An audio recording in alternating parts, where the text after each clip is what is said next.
Hey YouTubers, what's up? Yeah, it's me again, Phil Lamar with Yeah Boy Automotive and Engineering.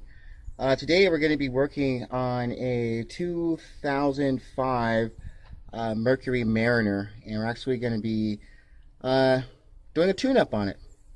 Kind of funny about Mercury Mariner though.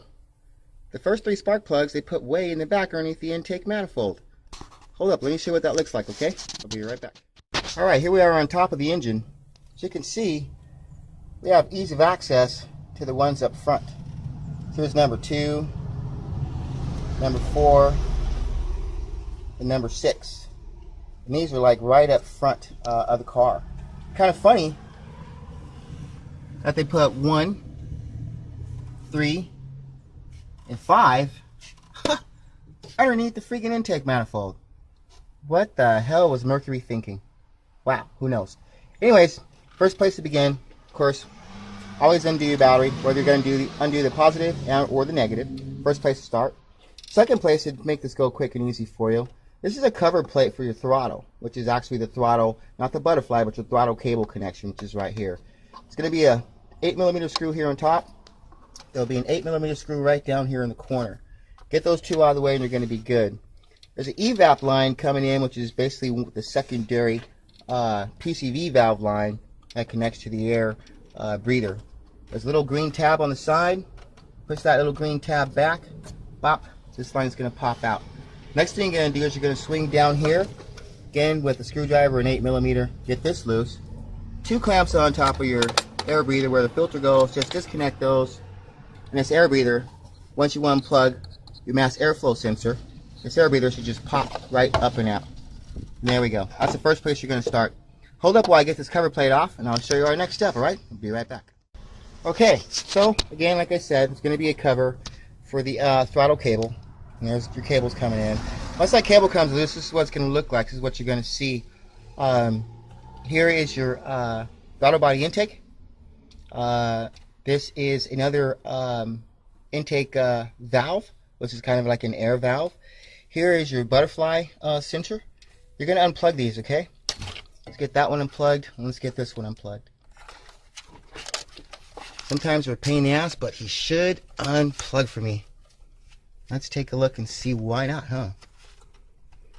There he goes, huh? A little bit of pressure had to be applied. The next step after all that's done, you're going to come back here and you're going to see your EGR valve. Make sure you get your EGR valve unplugged. There's going to be a couple bolts under the bottom on the side here, which are connected to the intake. The reason we have to take this intake off, like I said, the rest of the spark plugs are located underneath this intake manifold. So these are the pieces that we're going to be working with. Hold up, let me get this thing off. I'll show you what it looks like as soon as I'm done. Be right back. Back again, sorry about the pause. Alright, we got the EGR valves bolts out. These are going to be 10mm, okay? Alright, sweet. Once you get those out, the EGR valves is going to push back away from the intake manifold here.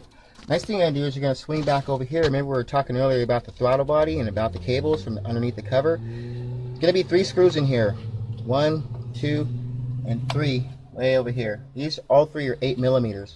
This is going to make it easy and simple for you because what we're going to do is we're going to actually unbolt this throttle body housing right here. These are going to be 10mm bolts, okay? And I believe we are going to have 4 of them. There's going to be one here. There's going to be one located under the bottom. There'll be another one located down here with this little tab on it. There'll be one up top. Let me show you what that looks like as soon as that comes off. It's just going to make it easier for you so you don't have to disassemble every little piece. Once this is disconnected, this whole thing is just going to slide forward and off with it. Hold up. We'll be right back. Sorry about that. So now I'm right back. Alright, I told you about the throttle body housing. This is a thing, 10mm bolts. The one on the bottom, if you have a deep dish 10mm, will make it easily come off, which would be a lot better. If not, then you have to use a 10mm spanner, okay? There's a line on the bottom that has a clamp on it. You have to get that clamp out of the way if you're going to use a spanner and get this gas line off.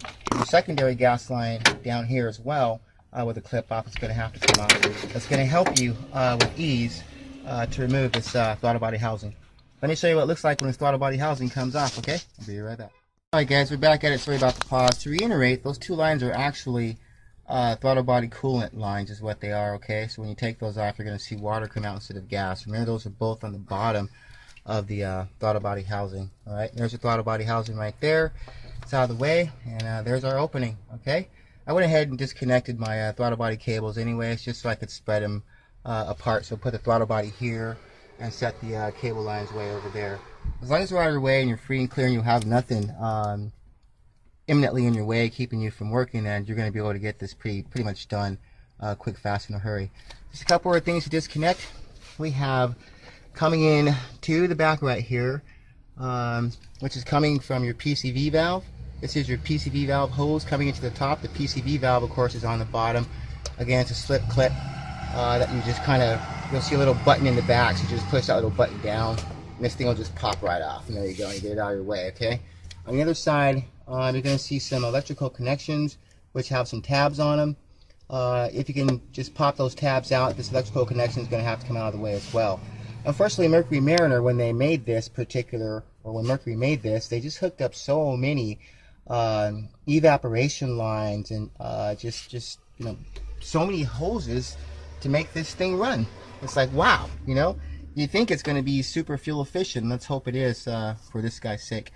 All right, let's get these little lines and hoses off. Once those are done, we're going to go ahead and take this intake off and get to our spark plugs in the back. Oh, one other thing. This puppy right here is connected to a bunch of garb back here, which runs through a lot of lines, and it looks like it's basically just going to be a plastic housing fitting is what it actually is. However, unfortunately, we're going to have to take this thing off. It requires two 8mm. There's an 8mm down here on the bottom. There's another 8mm on the back side right here where my finger's pointing. Get those two bolts out. Just push this thing away. That's going to make it so much easier for you to go ahead and get this thing off, okay? All right, let's get it done. I'll be right back and show you what it looks like. Sorry for all the pausing, but yeah, we're back. Okay, so remember I was telling you about this line over here. It's on top. This actually goes to, this is your brake booster line. Again, this is your brake booster line. Just follow it from the big round donut looking thing, which is actually the brake line, which is an evap line that comes in, okay? So you might not need to take that off, which is going to be a good thing. I'm not going to take it off because it looks like this is just going to swing over to my right hand side. I also save us some trouble because, again, like I said, this was just to brace this thing back here. 8mm, just take that one off. This map sensor, not a map sensor, but this other oxygen sensor can stay in place. Very bottom of this oxygen sensor are going to be two more evap lines that come in. These guys right here that my fingers are touching. Yeah, these guys right here. Just go ahead and pop those off. Good. Now, this thing is going to be free and clear once we get the 10mm bolts out of it. It should lift right up. Let's see what it looks like when I'm done. Be right back. Alright, peeps. Sorry about the pause again. Alright, so we're actually going to have 8mm bolts on this intake manifold. If you can see me touching them, there I am. There's going to be some that are going to be deep down inside in between the intake manifold loops, which are here. Okay, so if you look down there, there's one. You'll see back there, and they're all going to be in between. There's another. Let's get him out of the way. There's another, and the last one's over there on the side. Get those loose, and then get ready to pull your intake up. All right. Show you what this looks like since it comes off. We'll be right back. Sorry about the pausing, but here we are. Like I said, yeah, boy. Here we go. Remove those bolts. Like I said, just go ahead and push your intake manifold over to your right-hand side. Once we take a look back, this is what we're going to see. There's the coil packs back here with the spark plugs in them. That's what you're going to have to do in order to do a complete tune-up on this, is that intake manifold is going to have to be removed in order for you to be able to get to those three coil packs in your rear.